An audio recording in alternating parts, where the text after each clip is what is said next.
Good afternoon. My name is Julio NEMEROVSKY. I am geriatrician doctor and president of the Argentine Society of Gerontology and Geriatrics. It is an honor to be able to introduce Dr. John Morley. All of us who travel the path of research in areas as sensitive to geriatric as fatty, sarcopenia, behavioral disorders, and diabetes are nourished by his multiple books, scientific communication, and professional opinions. Johnny Morley, MB, BCH, is a professor of internal medicine in the Division of Geriatric Medicine at St. Louis University School of Medicine.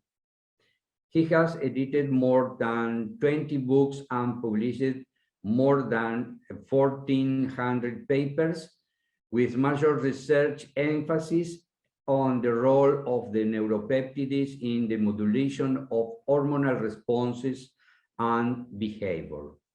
Clinical, he focuses on diabetes, nutrition, frailty, sarcopenia, cachexia, and cognitive assessment. Dr. Morley's lecture entitled as the Rapid Geriatric Assessment. Dr. Morley, we listen to you. Thank you. Today we're going to be talking on the Rapid Geriatric Assessment. This is a test that's been evolving at St. Louis University for primary care physicians to screen older people in the community, to find problems and, where possible, treat them. This is particularly because of the shortage of geriatricians. As we all know, at this meeting in particular, the population is getting older, and many of the population are living into their 80s, such as people in Japan, Hong Kong, Singapore, Australia, France, Korea. And then there are people in the United States who haven't quite made it towards their 80s, but finish up around about 79 when you add the males to the females. Jeanne Calment up there is the world's oldest woman. She lived into her early 120s and functioned really well throughout her life. Bob Dylan had a song, "The Times They Are Changing," and this is where we're getting to now after the COVID epidemic. Come gather around people wherever you roam and admit that the waters around you have grown, and accept that soon you'll be drenched to the bone. If your time to you is worth saving, then better start swimming or you'll sink like a stone, for the times they are changing. As we all know, we're in the middle of an aging tsunami, decreased slightly by the COVID epidemic, and old age medicine is different, and it's important that all healthcare providers recognize these differences. There is, as I have mentioned already, a shortage of geriatricians around the world. The United Kingdom and France have the most geriatricians. In the United States, we have 1.5 geriatricians for 10,000 of the population over 65. When I became a geriatrician, there were nearly 6,000 geriatricians, and that number has decreased in the United States to 3,590. We also lack interprofessional teams. There's a lack of gerontological programs and a lack of geriatric education. So it is important that we develop systems where we can make it relatively easy for the primary care physician to look after older people. When we think about old age and frailty, we have to realize that it is both complicated and complex. Sending a woman or a man to Mars is complicated, but when you're managing a frail older person in hospital or at home, it is both complex and complicated, so we have to put the two together.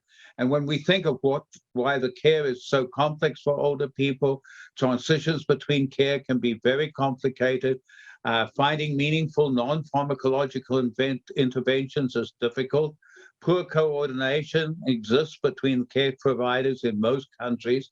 Barriers of certain communication as we get older can be language, hearing, and speech, and there's limited recognition and treatment of the geriatric syndromes. When you look at an older person, you have to do primary, secondary, and tertiary prevention.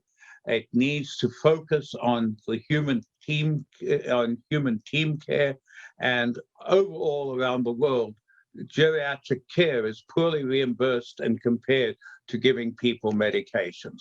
So to try and get around this, at St. Louis University, we developed the Rapid Geriatric Assessment, which consists of 5 main components. The one is a screen for frailty. The next is the SARC-F, a screen for sarcopenia. The SNAC is a screen for anorexia and malnutrition. And the rapid cognitive screens for cognitive problems. And then we also need to know what the person would like us to do, depending on what is going on with them. Always like to start when I talk about older people to quote this poem, The Cat in the Hat on Aging. I cannot see, I cannot pee, I cannot chew, I cannot screw. Oh my God, what can I do? My memory shrinks, my hearing stinks, no sense of smell. I look like hell. My mood is bad, can you tell? My body's drooping. Have trouble pooping. The golden years have come at last. The golden years can kiss my, whatever. Yes, so we have to recognize many things change as we're getting older, and many of these can be reversed. We look at what happens in a super sports person. If we're looking at the English football players, the age at which they peak is around about 25 to 30. And then after that, they go down, and they go down at a rate of about 0.5% to 1% per year. All of us do about the same thing. We peak around 30, and then slowly in all our facilities, we decrease our function. If you look on the right-hand side of this graph, you see the same thing shown for VO2 max, cardiac output, balance, muscle strength, peaking somewhat around about 30. After 30, it tends to go down at that 0.5% per year. If we do exercise, we can slow the rate it goes down. If we get diseased, it goes down quicker to the frailty threshold and then to disability. So how do we define frailty? Frailty was defined way back when it was said that it occurs when under stressful conditions, the person has diminished ability to carry out important practice social activities of daily living. It should be distinguished from disability. And the first definition of physical frailty was made by Linda Fried at Johns Hopkins. And she said that if you lose more than 10 pounds of weight in a year, if you self-report that you're exhausted, if your grip strength is in the lowest 20, if your walking speed is in the slowest 20%, and you have low physical activity, if you have any of these, you're liable to be frail. And the more you have, the more likely you are to be physically frail. Females tend to have a slightly higher rate of physical frailty than males. And when you look at it, relatively healthy people in their 70s, just under 7% are going to have some degree of frailty. So to try and put this into a very simple format, we came up with the FRAIL, with the International Association of Aging. And what we said is, if you're fatigued, if you cannot climb a flight of stairs, if you cannot walk 1 block, if you have more than 5 illnesses, and if you've lost greater than 5% of weight in 6 months, you have 1 or 2 of these, you're pre-frail. 3 or more makes you frail. And at this stage, there are now many more than 35 validations around the world showing that this frail, simplified version is highly predictive of poor outcomes in older people. After we had published this, Leon Flicker from Perth in Australia sent a paper to the Journal of Clinical Endocrinology and Metabolism, and he had used FRAIL to show that it related to testosterone. And one of the reviewers wrote back to him and said, but FRAIL has never been validated. So the first validation of the FRAIL came from Leon Flicker in Perth. Many people have validated it since. One of the best validations was done by Jean Wu.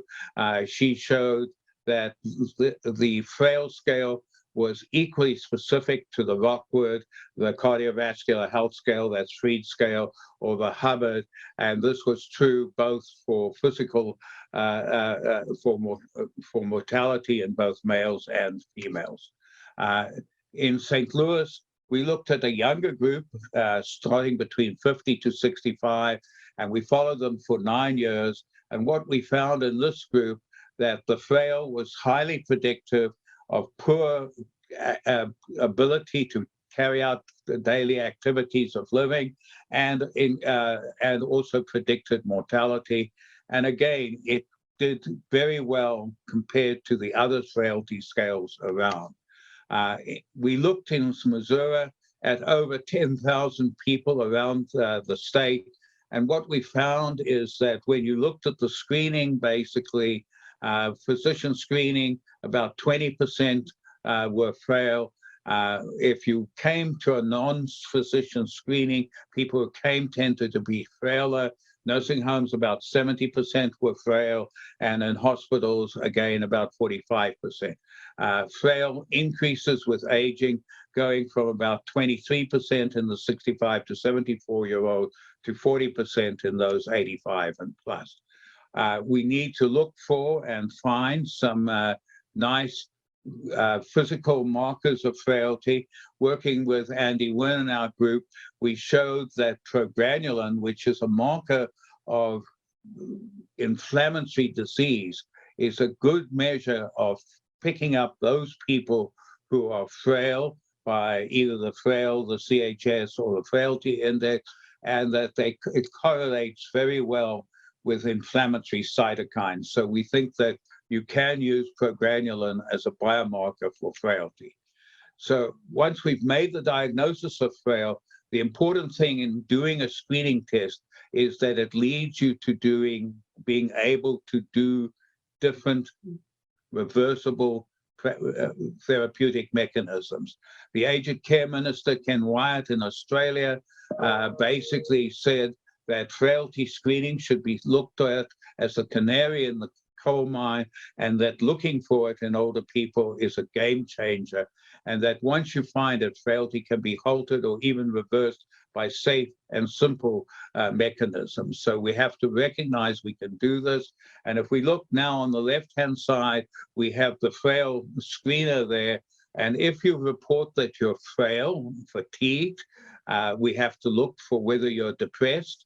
Do you have sleep apnea, hypothyroidism, or B12 deficiency?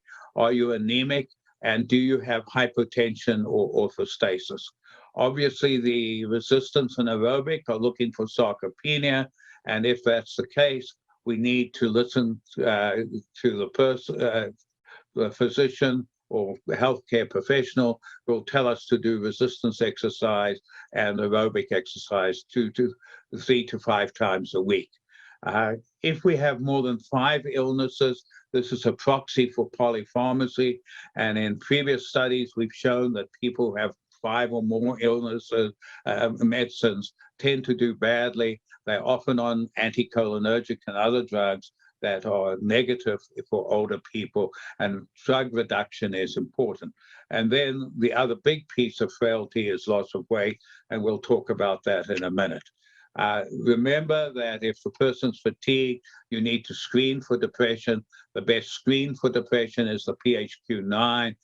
Scores greater than 18 require treatment. And if a person's depressed, you should always ask about loneliness, and we'll talk a little bit more about loneliness towards the end of this lecture. Sleep apnea, it's, again, a person who's fatigued, you can do the stop and bang screener or the Epworth sleepiness scale. But people with sleep apnea are very commonly frail.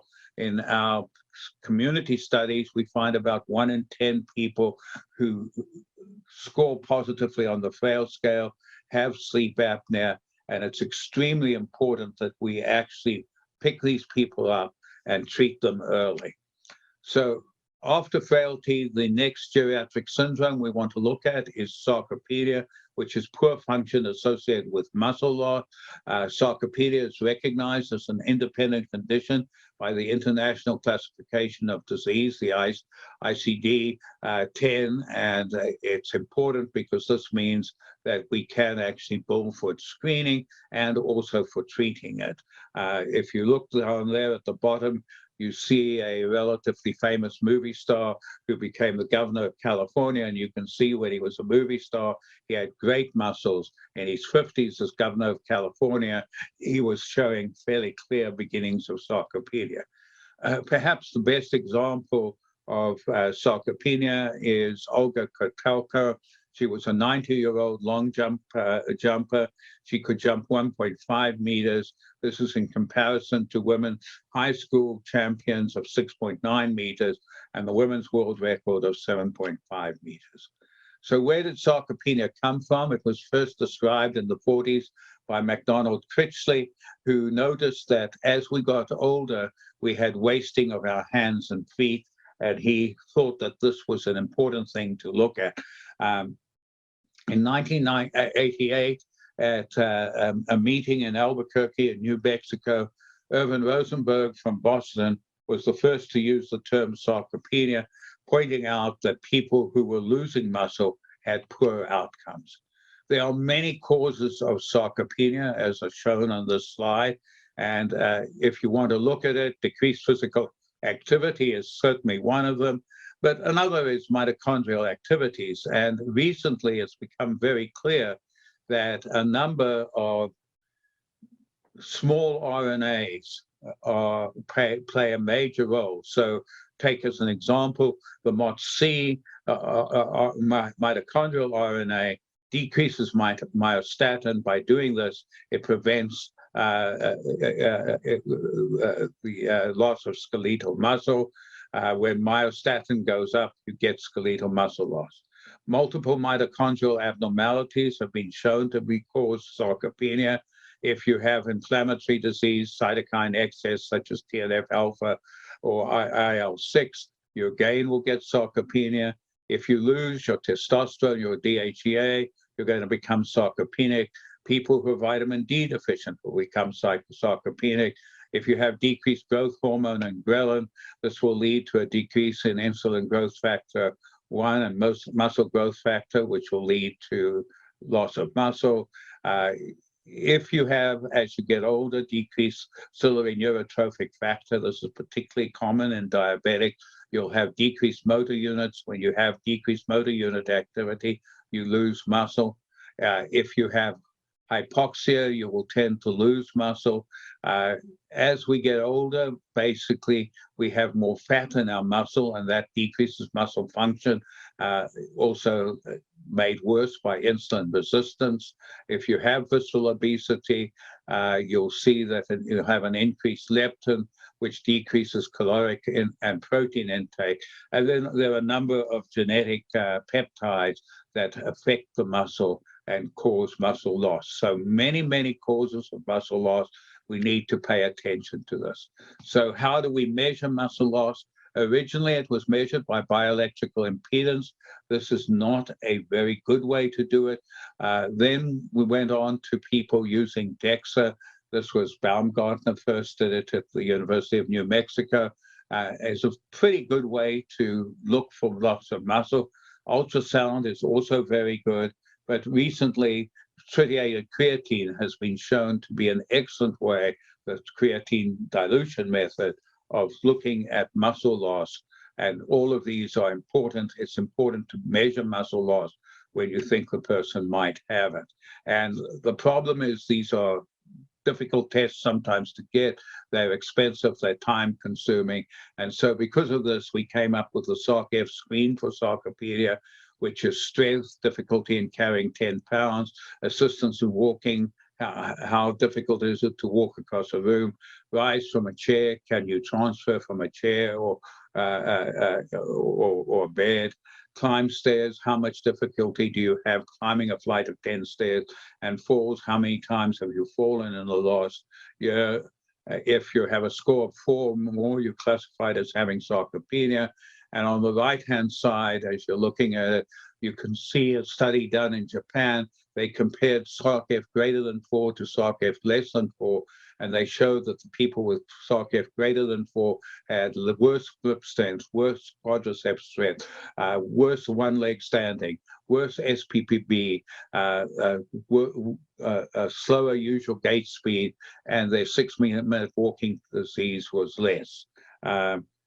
Should point out that we have shown, and we'll show you some more of this, but in our study in Perry County, we found that if you had a SARC-F greater than 4 and you went into an exercise program, you could reduce this into a normal range level. So exercise is an important way to reverse it. Other studies showing that SARC-F is highly predictive of poor outcomes. A study we did with Luigi Ferrucci up in Baltimore showed that SARC-F is highly predictive of ADLs, IADLs, and grip strength. In St. Louis, African American study with Ted Malmstrom, we showed that SARC-F predicted IADLs, chair stands, grip strength, SPPB, and gait speed. And Jean Wu did a wonderful study where she looked at the odds ratio for 4-year outcomes associated with sarcopenia in Hong Kong. And you can see that using the SARC-F, basically, it was highly predictive of physical limitation, chair stand, and walking speed, both in men and women, and it was better than any of the other frail scales or sarcopenic scales that were available. When we looked in our Missouri population, we found that about 1/3 of older people coming to the physician was sarcopenic. Looking in the community, and here we were looking at rest homes and other places, about 49% had it. In the nursing home, 82% were sarcopenic, and the hospitals about 50%. SARC-F is now set out as the screening test for sarcopenia by the SCWD, the Society for Sarcopenia, Cachexia, and Wasting Disorders, the European Working Group on Sarcopenia in Older People, and the Society of Sarcopenia and Cachexia and Frailty. So we have to recognize this has been shown to work really well to pick up people with sarcopenia. I mentioned our Perry County exercise program, and you can see here over a 12-month period that the 5 times sit to stand, the time up and go, and hand grip strength were all greatly improved by exercise. At Perry County, they've also introduced the Helsinki University Research Exercise Machine for people who cannot stand, don't do well at walking, and they are finding that they're getting excellent results with the HER machine as well. Where else has this been done? So we can look in Singapore.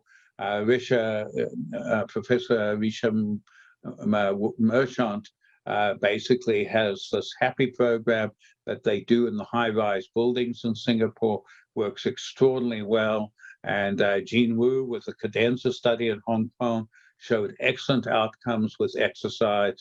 And again, there's another program in Singapore, the Gym Tonic program, which has shown great improvement. So exercise makes a big difference to people with sarcopenia. A number of drugs have been developed to treat sarcopenia: anabolic steroids, growth hormone and ghrelin analogs, myostatin activin antagonists, vitamin D, beta-adrenergic blockers, metformin, mast receptor activators, stem cells, and even CRISPR. And what the studies have shown is, of these, testosterone as an anabolic steroid does very well, but it doesn't do any better than exercise. So exercise does as well as any of these drugs.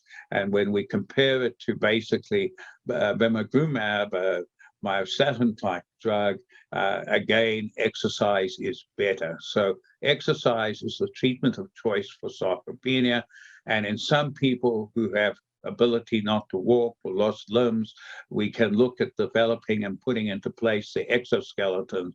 And when the World Cup soccer championship was in Brazil, the first ball was kicked out by an older male who was wearing an exoskeleton. So to summarize where we are with sarcopenia, this is the SCWD position paper. Healthcare professionals are encouraged to screen for sarcopenia using simple screening tools such as the SARC-F. Where available and feasible, physicians should make a formal diagnosis of sarcopenia utilizing grip strength or chair stand if available, and then do a measurement of fat-free mass. Resistance exercise should be the first thing to be prescribed. Protein intake of 1 to 1.5 kilograms per day should be in conjunction with a physical exercise. And there's insufficient evidence to say that pharmacological agents are better than exercise at this moment in time.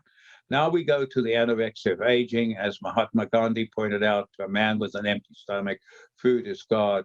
And the first definition of anorexia of aging was made by Cicero, who said he was grateful for old age because it had made him more interested in good conversation and less interested in food. Andy Silver, when he was working with me, did a large number of studies showing that the anorexia of aging has multiple causes. Much of these are associated with a decline in adaptive relaxation in the stomach, with a decreased rate of gastric emptying. The increase in cholecystokinin is important. A decline in testosterone with the increase in leptin, and then alterations in smell and taste. And then within the central nervous system, decreased food intake is mediated by changes in opioids and neuropeptide Y and nitric oxide in the brain, all of which go down with aging. So we know that anorexia in older people independently predicts mortality, and we screen for this with the SNAC. Professor Wilson and Thomas were the people who did this with me originally, and we basically pointed out that you can do 5 very simple questions, and at the end of these simple questions, you can pick up whether or not the person is going to lose weight over the next 6 months. And again, when we look in Missouri, about a third of people, older people in the community, have anorexia, higher numbers in the nursing home. How do we treat anorexia of aging?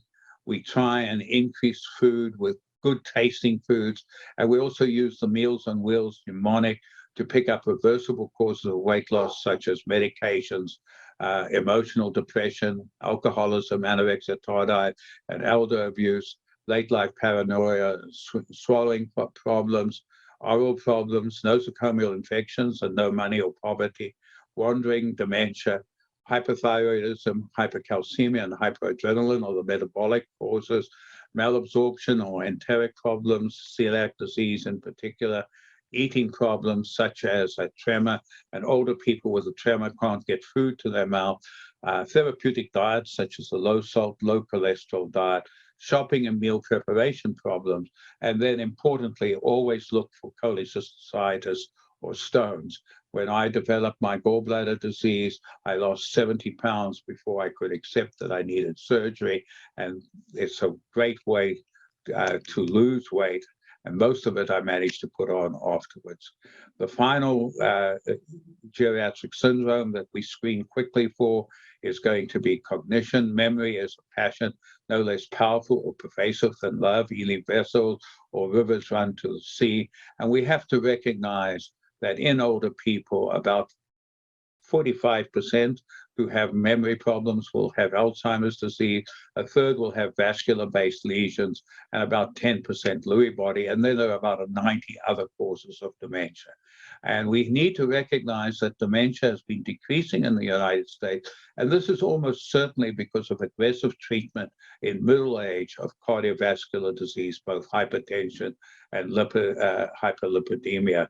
But things have changed with COVID, and we're now seeing an increase in cognitive dysfunction anyhow following the COVID. So how do we screen for cognition? Basically, originally, Falstein came up with a mini mental status examination. It's educationally dependent. You get both false positives and false negatives, and it has minimal testing of visual spatial system. It works, however, very well, except when Falstein retired, he decided that he would get a lawyer to go around charging people for this. This annoyed me, and the only other test that was out there that worked well was the Montreal Cognitive Assessment, which you have to pay to be trained before you can use it. So we came up at St. Louis University with the SLUMS, the St. Louis University Mental Status Examination, which picks up much better fundamentally MCI as well as dementia compared to the mini mental status exam. And then we realized that it was taking 6 to 10 minutes to do, which was too long for the primary care physician. So we came up with a primary cognitive screen, the rapid cognitive screen, which is 5 words. We then ask you to draw a clock and put the hour markers and the time on it at 10 to 11, then remember the 5 words. And then we have a paragraph that we read about Jill, a successful stockbroker. She made a lot of money, but she lived in Chicago, so on and so forth. And in the end, you ask, what state did she live in? The answer obviously being Chicago. If you are in Argentina, you might want to say what country and put the town in Rio de Janeiro or something. You have to put these near, and this is much better than the mini-cog at diagnosing dementia, but particularly mild cognitive impairment. And in our screenings in Missouri, we found that about 22% of people seeing a physician over the age of 65 have MCI. I have dementia, and another 20% MCI. In nursing homes, obviously, you're going to see more dementia, and in hospitals, a higher rate. What do you do with cognition? Well, the first thing is that data has shown that polyphenols, which are predominantly in fruits, do a wonderful job at decreasing dementia. And so the Mediterranean diet has been associated with a reduced risk of Alzheimer's disease. And basically in Finland, the finger study recruited people aged 60 to 77 years from a national survey. They did a 2-year multi-domain intervention of diet, exercise, cognitive training, vascular risk monitoring, and they had a control group. And basically they showed that the intervention group had less deterioration of memory as they got older. We have been very happy working with Martin Orrell's cognitive stimulation therapy test, which comes out of the University of London. When Martin first came to visit us, we set up a study in NHC nursing home and showed marked improvements in nursing home patients who received cognitive stimulation therapy. And subsequently in Perry County and now in Kirksville and other parts of Missouri, we have shown that basically if you do CST on populations, you will get at least as good an improvement as you get with the drugs available for treating Alzheimer's disease. In Scotland, Dr. Tolson and her colleagues have shown that football or soccer reminiscence interventions improve outcome. And we, with Nina Tomosa here in St. Louis, we showed amongst groups of veterans that basically if we did a cardinal reminiscence, a baseball reminiscence, they had good outcomes. So if you put together a Mediterranean type diet, exercise, and some brain games, you find that you get fairly good improvement in cognition in many older people. So this is important to look at as we go forward. However, I have to include this because Jeff Scher with us basically went ahead and did a number of epidemiological studies. And what he showed with these studies are that basically herpes zoster vaccine and Tdap vaccine basically are associated with a reduction of new onset dementia, and it reduces the dementia by about 50%. There's no drug, there's no treatment that does as well as that. And we wanted to see if this was true also in animals. So we used our Alzheimer animal, the SAMP8 mouse, and we gave it Tdap. And what you see over there with the Tdap is that basically we totally stopped the development of fundamentally dementia in the SAMP8 mouse, the Alzheimer's model. And this was because of a change in T regulatory cells. We're now looking to see if we can understand how that modulates inflammation, but we think that's how it does. So other things to realize is we've mentioned social isolation, the loneliness epidemic. Our Surgeon General said during my years caring for patients, the most common pathology I saw was not heart disease or diabetes, it was loneliness.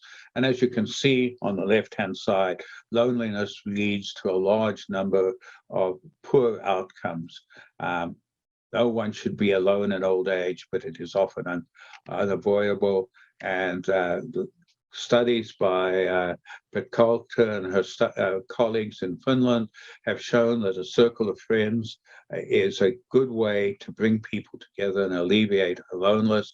And recently we have published the Alone Scale, which is a very quick way to pick up whether or not a person is lonely and to put them into some form of social intervention to try and stop depression and improve outcomes.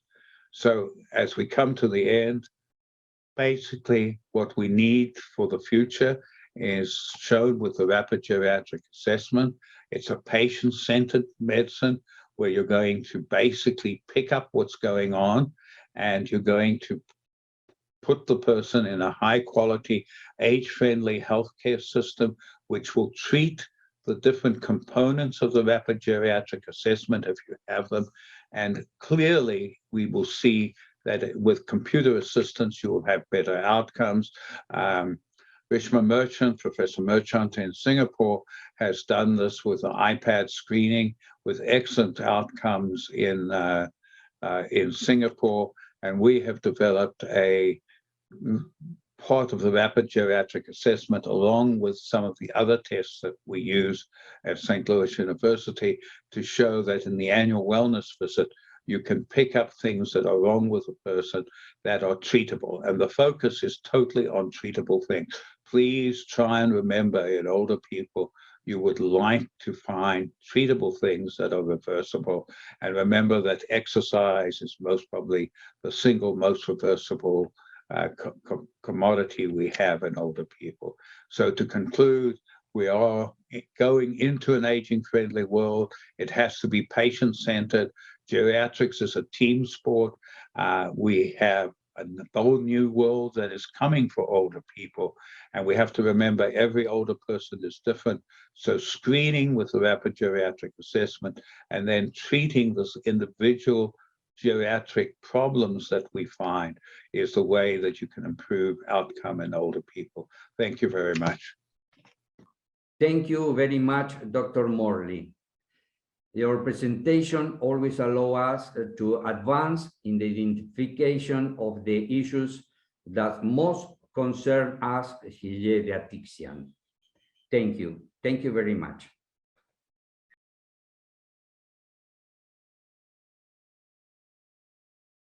Thank you again, Dr. Morley, for sharing your knowledge and experience with us. I seen the image of the governor of California convinced me not to run for governor. It is useful to determine sarcopenia as a frailty biomarker. I think it's more than a frailty marker. In our experience, about half of the people who have frailty have sarcopenia, and equally about half of the people who have sarcopenia have frailty. Sarcopenia exists on its own to some extent, so you may not be too frail. The importance of early recognition is that you can decrease the chances of a person falling when they're older, and importantly, you can increase the muscle mass and strength to stop people going on to becoming frail. So I think it is a condition on its own, but it can lead to frailty. And that's the way I tend to think of it. It's the same thing with frailty. All frail people are sarcopenic. And the cytokine IL-6 Yeah, the cytokines clearly play a role in sarcopenia, less of a role perhaps in frailty directly, though they do play a role in it. But if the inflammatory cytokines are elevated, you're going to have muscle loss. And obviously, you get this with disease. One of the things that you have to differentiate from sarcopenia is cachexia, which you see in people with cancer, with severe disease, whether it's gallbladder disease or anything else. So I think it's important to recognize that you can find treatable diseases that if you stop, you can stop them going on, sarcopenia going on to cachexia, but also that a lot of cachexia occurs with aging where a low dose of increased cytokines might be important. Here, a question said, when do you use it, the geriatrics assessment? What experience did you make with it compared to other assessments?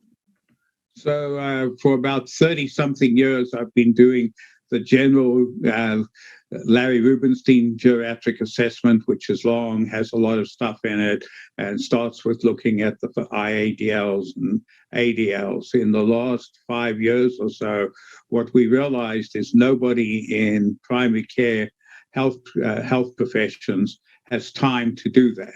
And we've cut by half the number of geriatricians we have in the United States since I've got my geriatric diploma, which was about 28 years ago.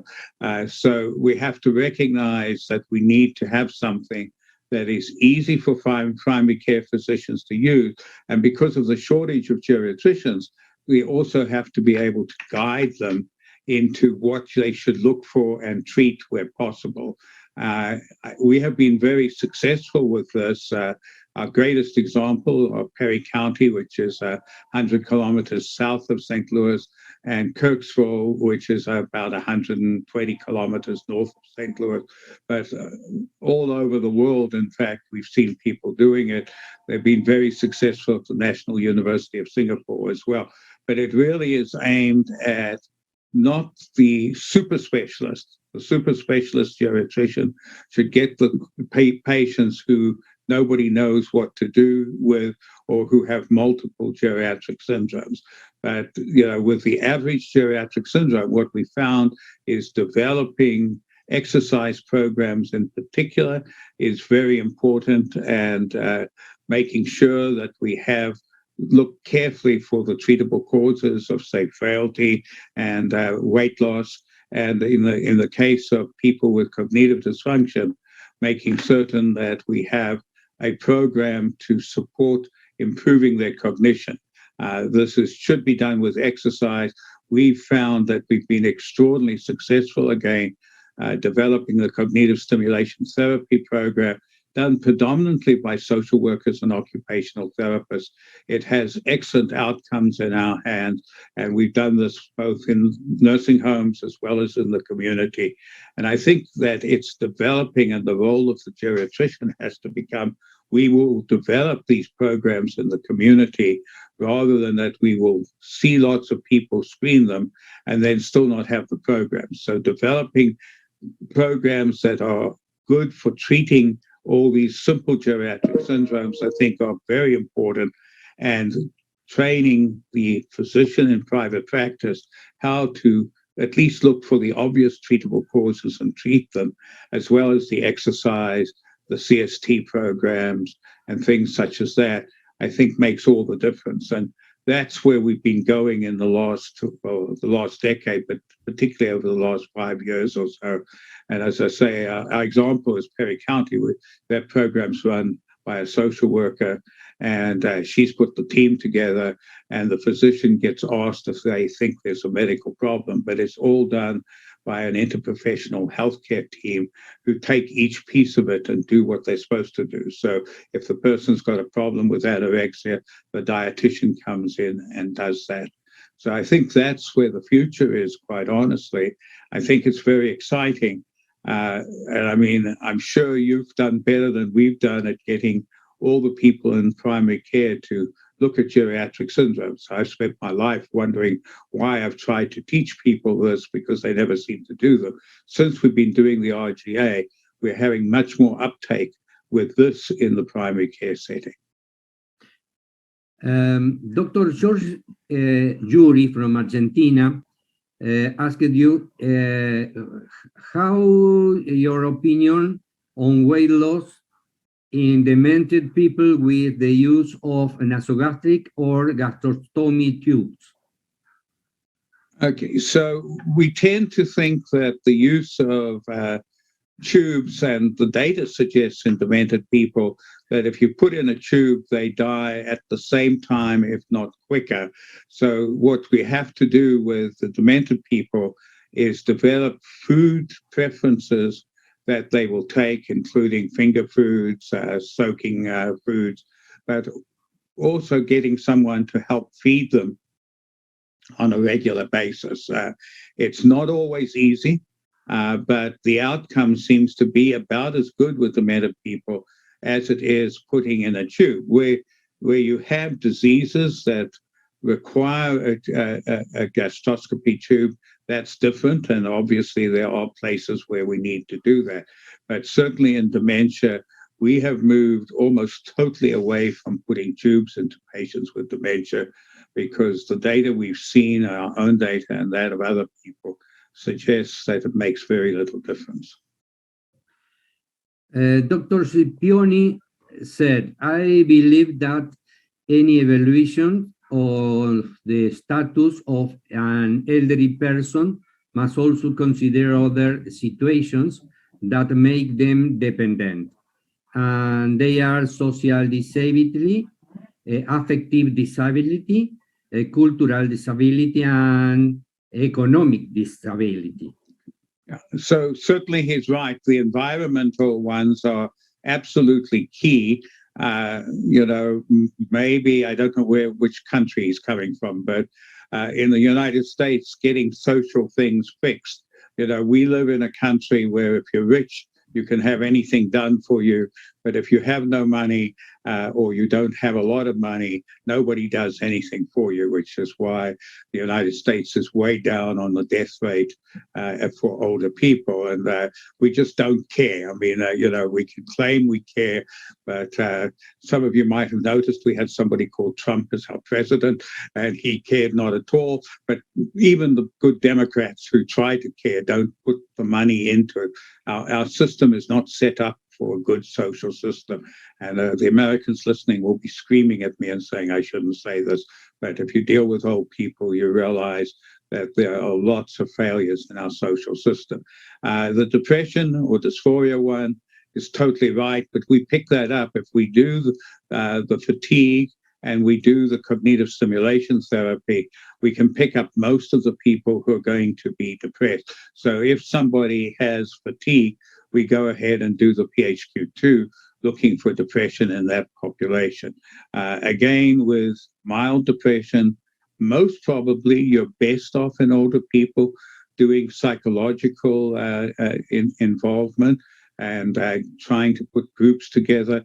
And it's only as your depression gets worse that the drugs seem to really work very well. We also, as you saw, have the alone scale for loneliness, and most people who are depressed score very positive on the alone scale. We find that somewhere around 20% of older people are lonely, and one of their biggest causes is that they are at least dysphoric, not necessarily depressed. And there we like to use the Finnish approach of a circle of friends, where you bring a group of people together, you bring them together regularly, and they discuss things. What's important there is you need to have somebody who is a facilitator, who's watching who talks all the time and who doesn't talk at all, and making sure that the person who talks all the time is quietened down a little bit, and the person who doesn't talk gets the opportunity to be involved. But you can make a big difference. And we've been very successful using the Finnish approach in St. Louis. Thank you. Dr. Sara Aguilar Navarro said, should aspects such as loneliness, and or social isolation be included in the brief geriatric evaluation? So the answer, as I think you saw right at the end, we had the alone scale in there. I think that every older person should be looked for to see if they are lonely. And as I said, in our studies, what we're finding is 20 to 30% of older people are lonely. About half of them have depression. The other half just are lonely because they don't have good interactions in the community. And this is true even in our long-term care setting. And so those people, we need to develop programs for them. Otherwise, they go on to become very depressed. They also don't do any exercise. They don't do anything. So it's very important to look for the lonely. And the Alone paper, our quick screen, has just been accepted in the Journal of Nutrition, Health and Aging. It's very quick to do. And because it came later than the rest of the rapid geriatric assessment, it's not in it as a primary thing. But I do think that the social worker should, when we see patients who are older, do the Alone scale. And if they're lonely, get them into groups to try and decrease their loneliness. And again, getting people who are alone don't do much exercise. So putting them into an exercise program alone as well. We have, I think, a long way to go. Much better in Europe, better in some parts of South America, and better in, say, Singapore and Hong Kong in developing programs for older people where we allow them to interact much more with other people, and we also have exercise programs. Those are the center to prevention of problems in older age, and I think we really, at least in the United States, don't do it well enough. Dr. Yuri said at the Rodriguez Ortega Vicente Lopez Geriatric Hospital, Buenos Aires, we are developing a kinephylaxis program for the elderly community population, BCI, fall prevention with talks and activity by kinesiologists and Tai Chi. Do you agree with this model? Yeah, so as I was saying, I think it's a very important model to have. I think that, I mean, obviously, anybody can benefit from almost all of these things. But I think that by using the RGA to pick up the people who are either sarcopenic or who are frail or basically have some central nervous system problems, memory problems, or the people who are lonely, making sure in particular that they get into these programs. What is often the problem with the hospital-related program is it's short. It will be 6 weeks or 3 months. And these programs, clearly to be successful, have to be lifelong for the older person. And that, again, is where we run into trouble. It's putting together the social things with the medical things to get a good outcome with an older person. Alfredo Jorosh, why are you optimistic with computer assistant? Am I optimistic with them? Well, yeah, yes and no. Okay, so I have spent the whole COVID time developing a annual Medicare wellness visit. We can bill for that in the United States. It's totally computer run. Exists at the moment, and we're starting to test it out. I think if you recognize that they often have to be done with a family member, so you can do these and you can require the way we've set it up. It gives all the treatments. It will actually send the person to the appropriate healthcare professional or physician to be looked after and get their treatment. So it can do all of this, but it does need, particularly in the older person who might have some cognitive difficulties or is not very good with a computer, help from a family member or a nurse or a social worker. But I think it's part of the future. And I think COVID has taught us that that's where we're going to go. And, if you want to get through to large numbers of people, computers will do it for us. But we've got to train people to believe in computers, and we've got to make sure that people know how to use computers. And then we've got to train the healthcare professionals when people get positive results from the computer to know what to do with those positive results. Having said all that, I know that there's no problem in Argentina because you guys can do anything compared to what we can get done. But realistically, to be fair, that's a huge amount of work, but I think it's where the future is. Geriatrics is an interdisciplinary, interprofessional program, which we've got to put together and make work in a connected way. And that is, as I say, at least in the United States, very hard because it's difficult to get a lot of things paid for in the community that are follow-ups. And you need to have that. You can't expect that people are going to go and pay for stuff that they don't even think they really need. So I think we need a support from the government to do this stuff, and it needs to be out there. And we're going to need interprofessionals who are trained specifically in doing the elderly-friendly things, and then we will have much better outcomes for older people. Okay, the last one. Christian Mueller from Germany say, you mentioned that an interprofessional team take care of the patients. Do you have ambulatory interprofessional teams in your department? Well, now, how do I put this? We have very small ambulatory interprofessional teams in our department. We do much better with nursing home patients because we do a lot of nursing homes and we work very closely with interprofessional teams there. I mentioned Perry County in particular. So Perry County, we do a yearly talk on geriatrics, a conference for people in all the different professions. And the social worker, Janice Lundy, came to one of our talks, and she heard me say exactly what I said today. And basically, she said, that's a wonderful idea. We've got to do it. And I said, yes, you've got to go out and do it. And I thought I'd never hear from her again. So they run now roughly about 20 programs a week for people in their community. And they give both the cognitive stuff and the exercise stuff. They also have interprofessionals they screen for the RGA and they send them to the dietitian. Or if they've got a major physical therapy program, they don't send them to 6 weeks for the physical therapist, but they send them to the physical therapist till they're functional, and then the physical therapist sends them into an exercise program. So I can tell you that in Perry County, we have a wonderful program. It has nothing to do with our university, except that the social worker gives me credit for telling her that she can go and do this. And we've gone down there often and talked to the administrators and told them what a wonderful job they're doing. But what I'm telling you is it can be done. You've got to find somebody who's excited about it.